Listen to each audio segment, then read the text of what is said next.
My wife gave birth and went insane. She threatened me, abandoned me and our daughter, then reappeared. Years later, with a new rich husband wanting full custody. She thought she won, but she failed to realize I had an ace up my sleeve. My biggest dream in life was always to be the world's greatest dad. Ever since I was a teenager, I imagined myself sipping hot coffee out of a cheesy Father's Day mug, dropping my kids to sports practice, and posing for family portraits, making silly faces I was too old to make. It was a simple dream, but a perfect one. That dream came true 5 years ago. The day my wife and I brought Isabella home was the best of my life. I spent that night by Isabella's side, singing off-key lullabies and changing her diapers. I talked to her about how one day she'd come running home from school, her little arms high in the air, handing me drawings she'd made of Super Dad. I couldn't wait for that day. But unfortunately, life isn't like the movies. My wife developed postpartum, something doctors forewarned because of her pre-existing mental disorders. They said she might experience mood swings, but not much more. Well, it was much more than mood swings. Within 4 weeks of Isabella being home, my wife began lashing out. Seemingly overnight, she became angry, erratic, borderline schizophrenic and violent. She'd throw things, scream at Isabella for crying, curse me out. I remember sitting down with her one day. "Please, let's see a doctor," I begged, but her eyes were stone cold, piercing daggers into my soul. Before I knew it, she was shouting again, her roars making Isabella cry. I had to lock myself in Isabella's room and hold her for hours. Over time,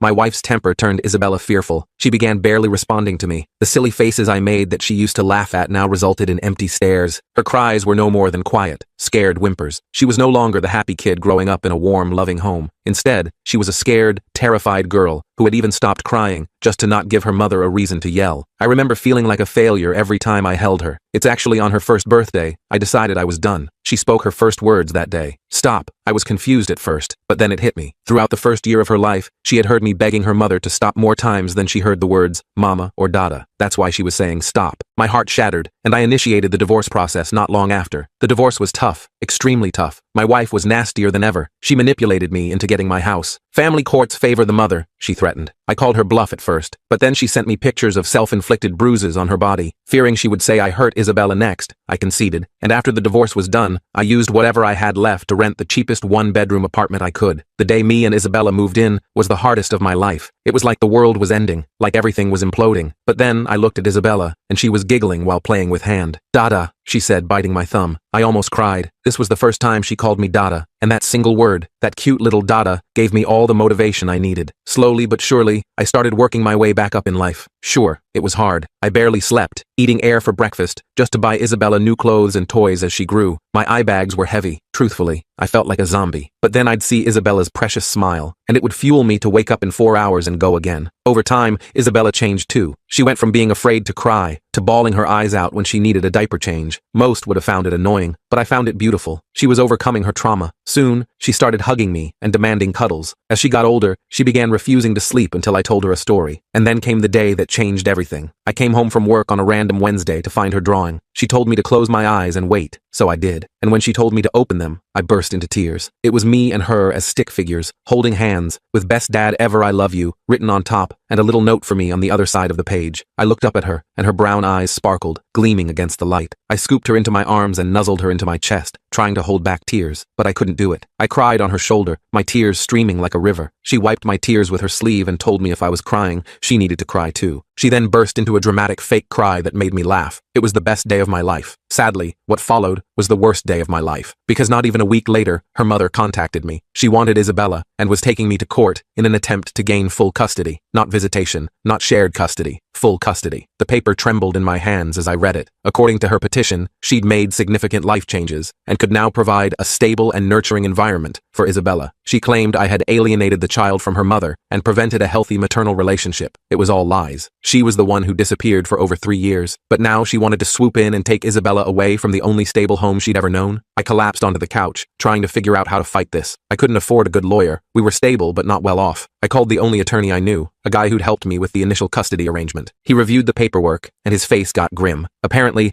Jessica had married some wealthy guy, moved into a big house in a fancy neighborhood, and was claiming she could provide Isabella with advantages and opportunities I couldn't match. As if love and stability could be measured in square footage and private school tuition. I learned that her new husband, Michael, was pushing her to establish a proper family image in their social circle. Having a child would complete their picture-perfect life, and Jessica, always concerned with appearances, was eager to play the devoted mother role now that the difficult early years were behind her. Yesterday, Isabella came home from preschool excited about the upcoming father-daughter dance. She asked if we could go shopping for a special dress this weekend. I smiled and said yes, but inside I was terrified. Would we still be together for that dance? Or would Jessica succeed in ripping apart the life we'd built? Today, I have to respond to the court summons. I have no idea how this will play out, but I know one thing. I'm not giving up my daughter without the fight of my life. I spent the whole day researching custody laws online. My eyes were burning from staring at my laptop screen for hours, but I couldn't stop. The court date was set for 3 weeks from now, and I had to prepare myself. I called my old attorney again to see if he could cut me some kind of deal on his fees, but even his friends and family rate was way more than I could afford. Look, I can give you some advice, he told me. Document everything. Every time Isabella mentions something good about living with you, write it down. Take photos of her doing homework, playing, looking happy. Courts care about stability and the child's best interest. I took his advice seriously. That night, I started a journal specifically about Isabella's daily life. I wrote about our bedtime routine, how she always wanted the same book about a rabbit family, and how she'd started learning to write her name. I took photos of our apartment, clean, organized, with Isabella's artwork displayed proudly on the walls. The next day, I took Isabella to her preschool and asked to speak with her teacher, Ms. Morgan. She'd always been fond of Isabella, commenting on how well-adjusted and friendly she was. Of course, I remember when Isabella first started here, Ms. Morgan said when I explained the situation. She was so shy, would barely speak. Now she's one of our most social children. The transformation has been remarkable. I almost cried right there in the tiny preschool chair. Would you be willing to write a letter about her progress? For the court, Ms. Morgan agreed without hesitation. One small victory at least. On the way home,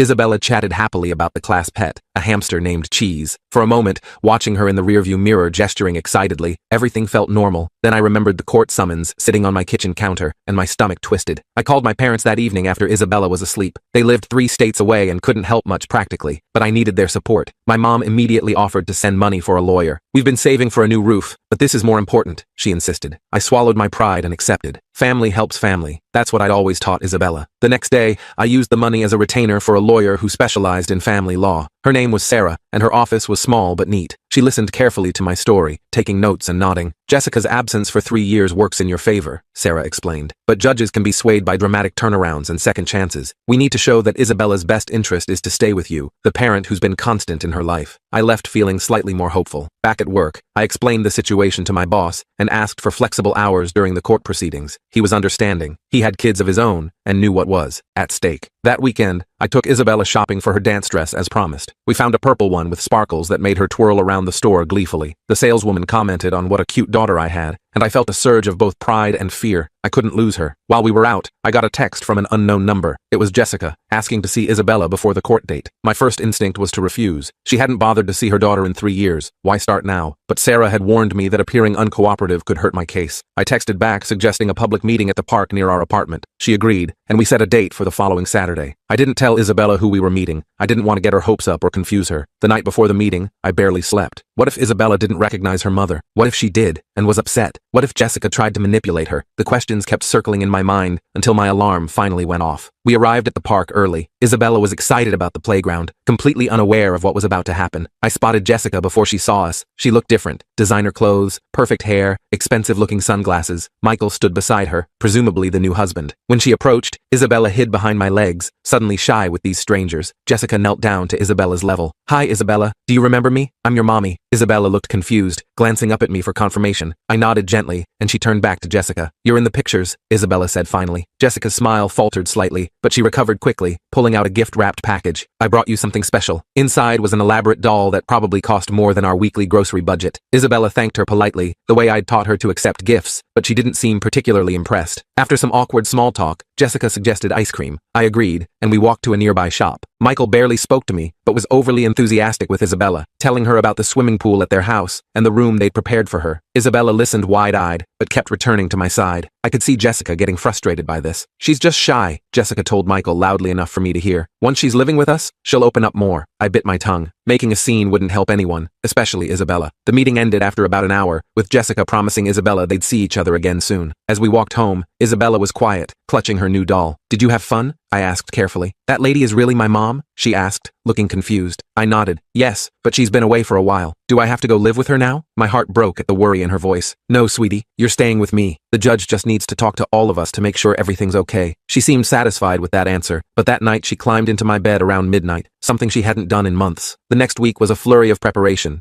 Sarah helped me gather documents, Isabella's school records, medical history, even receipts showing I'd consistently provided for her needs. Ms. Morgan delivered her letter, a glowing testimony about Isabella's progress and how well-adjusted she was. Meanwhile, Jessica ramped up her campaign. She sent Isabella expensive gifts almost daily, toys, clothes, even a tablet that I thought was completely inappropriate for a 5-year-old. I documented each gift, but let Isabella keep them. I didn't want her to feel caught in the middle. 2 days before the court date, I received a disturbing call from Isabella's preschool. Jessica had shown up there, demanding to see Isabella and claiming she had legal rights as her mother. Thankfully, the school had called me instead of letting her in, but it rattled me. I immediately called Sarah, who filed an emergency motion restricting Jessica from contact with Isabella outside of agreed-upon meetings. The night before court, Isabella sensed my anxiety despite my efforts to hide it. As I tucked her into bed, she reached up and patted my cheek. "Don't worry, Daddy. I want to stay with you," she said, with the simple certainty of a child. I held it together until I closed her bedroom door, then sat on the kitchen floor and cried silently. The thought of losing her was unbearable. Court day arrived with gray skies and drizzling rain. My neighbor, Mrs. Johnson, had agreed to watch Isabella for the day. She was a retired kindergarten teacher who adored Isabella, and I trusted her completely. Isabella gave me an extra tight hug before I left, as if she somehow understood the importance of the day. The courtroom was intimidating, all polished wood and formal atmosphere. Jessica was already there with Michael and their lawyer, who looked expensive in his tailored suit. Sarah squeezed my arm reassuringly as we took our seats. The judge, an older woman named Judge Taylor, reviewed the case files before addressing us. Jessica's lawyer went first, painting a picture of a mother who had made mistakes, but had transformed her life, and now could provide Isabella with every advantage. He emphasized the beautiful home, the excellent school district, the financial stability. He also implied that I had deliberately kept Isabella from having a relationship with her mother. When it was Sarah's turn, she methodically presented the evidence of my consistent care for Isabella. She submitted Ms. Morgan's letter, photos of our life together, and medical records showing I'd never missed a checkup or vaccination. Most importantly, she highlighted Jessica's 3-year absence. "Your Honor, Ms. Parker voluntarily disappeared from Isabella's life during crucial developmental years," Sarah argued. "Now that Mr. Thompson has created a stable, loving environment, she wants to disrupt it based solely on material advantages." The judge asked several pointed questions to both sides. She seemed particularly interested in why Jessica hadn't utilized her visitation rights for so long. Jessica claimed she had been working on herself and didn't want to expose Isabella to her journey. I noticed she never actually apologized for abandoning our daughter. After several hours, Judge Taylor called a recess. She ordered both parties to meet with a court-appointed evaluator who would assess both households and Isabella's well-being. The final hearing would be scheduled after the evaluation was complete. Outside the courtroom, Jessica approached me, Michael hovering protectively behind her. "This would be easier if you'd just be reasonable," she told me quietly. "Isabella deserves the best life possible. You know you can't give her what we can. She deserves stability and love," I countered. "Those can't be bought." She laughed lightly. "So noble, but let's be realistic. Your apartment, your job, do you really think that's the best you can do for her? We have a college fund set up already." I walked away before I said something I'd regret. Sarah caught up with me in the parking lot. "You did well in there," she assured me. The judge seemed concerned about Jessica's absence. "Now we just need to make sure the evaluation goes smoothly." The evaluator, Dr. Williams, scheduled home visits for the following week. I spent days cleaning our apartment, making sure Isabella's room looked its best, stocking the fridge with healthy foods. It felt ridiculous to be so nervous. This was our normal life after all, but I knew how much was riding on his impression. The day of our evaluation, Isabella was fortunately in a good mood. She proudly showed Dr. Williams her books, her small collection of stuffed animals, and the corner where we did art projects together. I answered his questions honestly about our routines, discipline approaches, and how we handled Isabella's questions about her mother. "And the bedroom situation?" he asked, noting our 2-bedroom apartment. "Isabella has her own room," I explained. "It's small, but it's her space. She helps decorate it, picks the bedding, everything." Dr. Williams nodded, making notes. He spent about 2 hours with us, observing our interactions and talking to Isabella alone for a short time. Before leaving, he thanked us both and gave Isabella a sticker, which she immediately placed on her favorite stuffed rabbit. A few days later, I learned that Dr. Williams had visited Jessica's home. Through Isabella's preschool grapevine, amazing what parents will share in the pickup line, I heard that Jessica had created a princess room, complete with canopy bed and custom murals. I tried not to let it bother me. Surely the evaluator would look beyond material things, but doubt crept in anyway. The week after the evaluations, I received a disturbing call from Mrs. Johnson. Jessica had shown up at our apartment building, asking neighbors questions about me, what time I came home, whether I ever had visitors, if they ever heard Isabella crying. It felt like she was building a case against me by fishing for negative information. Sarah advised me to document this, but not confront Jessica. "It looks desperate on her part," she assured me. "Let her keep digging. She's only making herself look bad." The final straw came when Isabella came home from preschool confused and upset. Apparently, Jessica had shown up again and told Isabella that soon she'd be living in a big, beautiful house with a real mommy. Ms. Morgan had intervened, but the damage was done. That night, Isabella had a nightmare and climbed into my bed, clutching her rabbit. "I don't want to go away, Daddy," she whispered. I held her close. "I'm doing everything I can to make sure you stay right here with me." Sarah filed another motion the next day, asking the court to prohibit Jessica from contacting Isabella at school. The judge granted it immediately, which gave me some hope that she was seeing through Jessica's tactics. 2 weeks later, Dr. Williams submitted his report, and we were called back to court. I sat nervously while Judge Taylor reviewed the evaluation. Jessica looked confident, whispering occasionally to Michael and her lawyer. Judge Taylor cleared her throat and addressed the court. "I've reviewed Dr. Williams' thorough evaluation of both households. While Mrs. Parker Donnelly's home offers certain material advantages, Dr. Williams found Mr. Thompson's home to be warm, stable, and entirely appropriate for Isabella's needs." My heart leapt, but I kept my expression neutral. The judge continued. "More concerning is Dr. Williams' observation of Isabella's anxiety regarding potential changes to her living situation. His report indicates she is thriving in her current environment and expressed clear preference for remaining with her father." Jessica's face hardened. Her lawyer quickly stood to object, arguing that a 5-year-old's preference shouldn't be given significant weight. Judge Taylor acknowledged this, but noted that the child's emotional state was still relevant. "Additionally," the judge continued, "I find troubling the pattern of Mrs. Parker Donnelly's attempts to influence Isabella outside proper channels, despite having made no effort to be part of her life for 3 years prior." I could hardly believe what I was hearing. Judge Taylor adjusted her glasses and delivered her ruling. I would maintain primary physical custody of Isabella. Jessica would receive gradually increasing visitation rights, starting with supervised visits, contingent on her completion of parenting classes. Jessica stood abruptly, her chair scraping loudly. "This is ridiculous. I'm her mother, Mrs. Parker Donnelly. Control yourself or I'll hold you in contempt," Judge Taylor warned. "Motherhood is not just a biological fact, but a relationship built over time. You have much rebuilding to do." Outside the courtroom,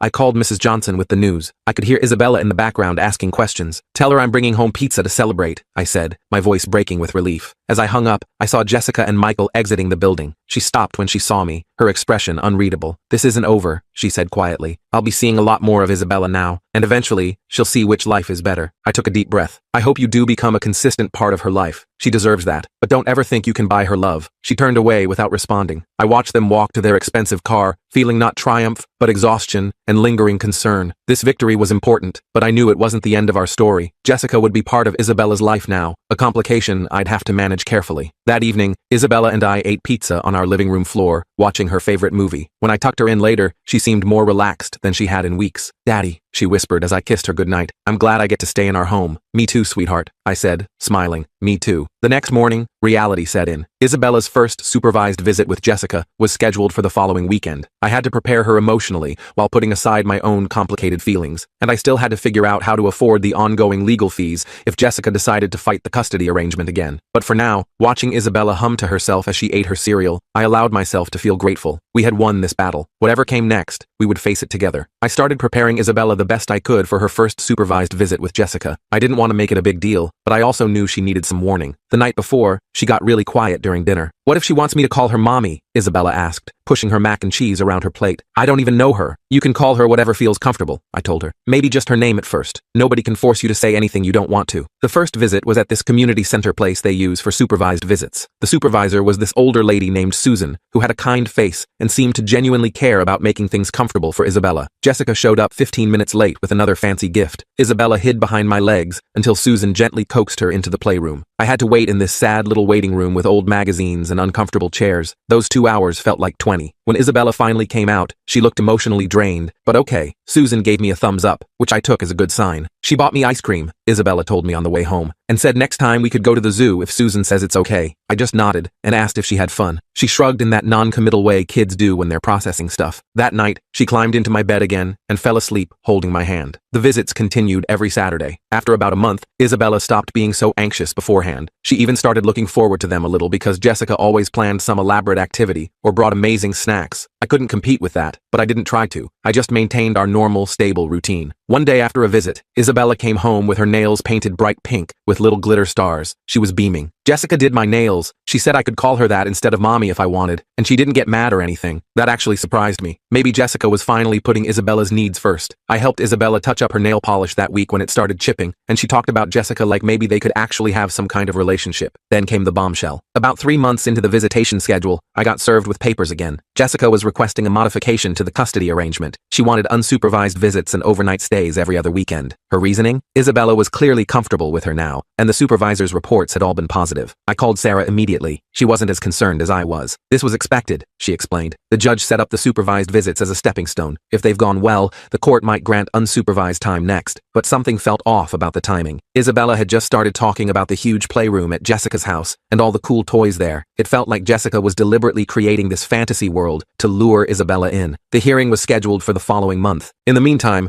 I started noticing subtle changes in Isabella. She began comparing our apartment unfavorably to Jessica's house. She asked why we couldn't have a swimming pool or a trampoline in our backyard, which we didn't even have. One day she came home and announced that Michael had promised to teach her to ride a horse once she started staying overnight. I tried not to show my frustration. That sounds fun, but remember, horses are a big responsibility. It's not just about riding them. She rolled her eyes, something she'd never done before. I know that. Michael has horses at his lake house. They have special people who take care of them. Great. How was I supposed to compete with horses and lake houses? I brought it up to Sarah, who advised me to document these conversations, but not make a big deal about them to Isabella. Kids are impressionable, she said. Jessica is clearly trying to buy Isabella's affection, but eventually, Isabella will see through that. The day before the hearing, Isabella came home from her visit, unusually quiet. I tried asking about her day, but she just shrugged and went to her room. Later, I found her sitting on her bed, looking at a photo album I'd made of our life together. Everything okay, sweetie? I asked, sitting beside her. She nodded, then hesitated. Jessica said I'll have my own bathroom when I stay overnight, with special towels that have my name on them. That sounds nice, I said carefully. She also said, Isabella trailed off, looking uncomfortable. She said that you probably don't want me to go because you're jealous that they have more money than you. I took a deep breath to control my anger. Using a 5-year-old as a messenger was low, even for Jessica. Money isn't what makes a home, Bella. It's love and feeling safe and having people who are always there for you no matter what. She nodded and leaned against me. I know. I like our home. The hearing the next day was tense. Jessica arrived looking perfectly put together, while I felt rumpled despite wearing my best shirt. Her lawyer presented the supervisor's positive reports and argued that continuing the restrictions was unnecessary. Sarah countered by raising concerns about Jessica using material things to influence Isabella and making inappropriate comments about me. The judge listened carefully to both sides. To my surprise, Susan, the supervisor, asked to speak. She explained that while the visits had gone well on the surface, she had concerns about the way Jessica seemed to be trying to buy Isabella's affection rather than building a genuine relationship. The focus is always on the next exciting activity or gift, not on getting to know her daughter's actual interests or needs, Susan explained. The judge considered this, then made her ruling. Jessica could have unsupervised visits during the day, but overnight visits would be delayed for another 3 months. During that time, she was ordered not to make promises about future living arrangements or purchases to Isabella. Jessica was clearly unhappy with this compromise, but managed to keep her composure in court. Outside, she walked past me without a word, her heels clicking aggressively on the tile floor. For the next 2 months, things actually went pretty smoothly. The unsupervised visits meant I didn't get Susan's insights anymore, but Isabella seemed okay when she returned home. She talked less about fancy toys and more about actually doing things with Jessica, baking cookies, going to the movies, normal parent-child stuff. I started to think maybe Jessica had gotten the message. Maybe she was finally putting in the work to be a real parent instead of just playing the role. Then Isabella came home one Sunday with news that made my blood run cold. Guess what? Jessica and Michael are moving to Florida. They're going to buy a house by Disney World, and I can go there for all school vacations. My heart sank. Florida was a 20-hour drive away. This would mean Isabella flying alone multiple times a year, spending holidays away from me, and Jessica potentially filing for custody modifications in a state where I had no support system. I immediately called Sarah, who filed an emergency motion to prevent relocation of visitation out of state. The judge granted a temporary freeze while the matter was considered, which sent Jessica into a rage. She called me that night, screaming that I was trying to ruin her life and that Isabella deserved the opportunities she could provide. The next day, she didn't show up for her scheduled visit with Isabella, or the next one, or the one after that. Isabella was confused and hurt, asking if Jessica was mad at her. I tried to explain that grown-ups sometimes have complicated feelings that have nothing to do with kids, but it was hard to justify Jessica's disappearing act. 2 weeks later, I got an email from Jessica's lawyer. They were withdrawing the petition for custody modification. Apparently, Jessica and Michael had decided to move forward with their relocation plans without waiting for the court's decision on visitation. They'd already purchased property in Florida and enrolled in a yacht club, whatever that meant. The lawyer's email was coldly professional, but reading between the lines, it was clear. Jessica had chosen her new lifestyle over regular contact with her daughter. Again, I didn't know whether to feel relieved or heartbroken for Isabella. I consulted with both Sarah and Isabella's therapist about how to break the news. We decided honesty was best, but framed in a way that wouldn't make Isabella feel abandoned. That weekend, I took Isabella for ice cream and explained that Jessica and Michael had moved very far away. They wouldn't be able to have their regular visits anymore, but Jessica could still call and maybe visit sometimes when she was in town. Isabella was quiet for a moment, pushing her spoon through her hot fudge sundae. Is it because I didn't want to call her mommy? She finally asked. God, that broke my heart. No, sweetheart, absolutely not. Grown-ups make choices based on a lot of complicated things, but none of this is because of anything you did. She nodded, not entirely convinced. Over the next few weeks, she asked about Jessica occasionally, but with decreasing frequency. Jessica called exactly once, a stilted conversation where Isabella mostly answered with one word. She promised to send birthday and Christmas presents, which I suspected would actually happen. Jessica had always been good at grand gestures, just not the day-to-day work of parenting. 6 months later, Isabella rarely mentioned her mother anymore. She was thriving in kindergarten, had made several close friends, and had recently started taking dance classes that she absolutely loved. I'd been promoted at work, which meant a little more financial breathing room, and the ability to finally start a small college fund for her. On the 1-year anniversary of winning the initial custody case, a package arrived for Isabella. Inside was a fancy doll and a card signed, "Love, Jessica." Isabella looked at it briefly, then went back to the fort we'd been building in the living room. "Don't you want to play with your new doll?" I asked. She shrugged. "Maybe later. Can you hand me the red blanket for our roof?" That night, as I tucked her in, Isabella hugged me extra tight. "Daddy, are we always going to live together?" "Well, someday when you grow up, you might want your own place," I teased. "But until then, yes, we'll always be together." She smiled and closed her eyes, satisfied with that answer. As I turned off her light, I spotted her latest drawing taped to the wall, a picture of 2 stick figures holding hands under a bright sun. "Me and my dad" was written in wobbly kindergarten letters. I finally had my world's greatest dad moment, and it didn't come from a mug or a t-shirt. It came from knowing that despite everything, Isabella felt safe, loved, and completely at home. No court battle, fancy house, or Disney World vacation could ever compete with that.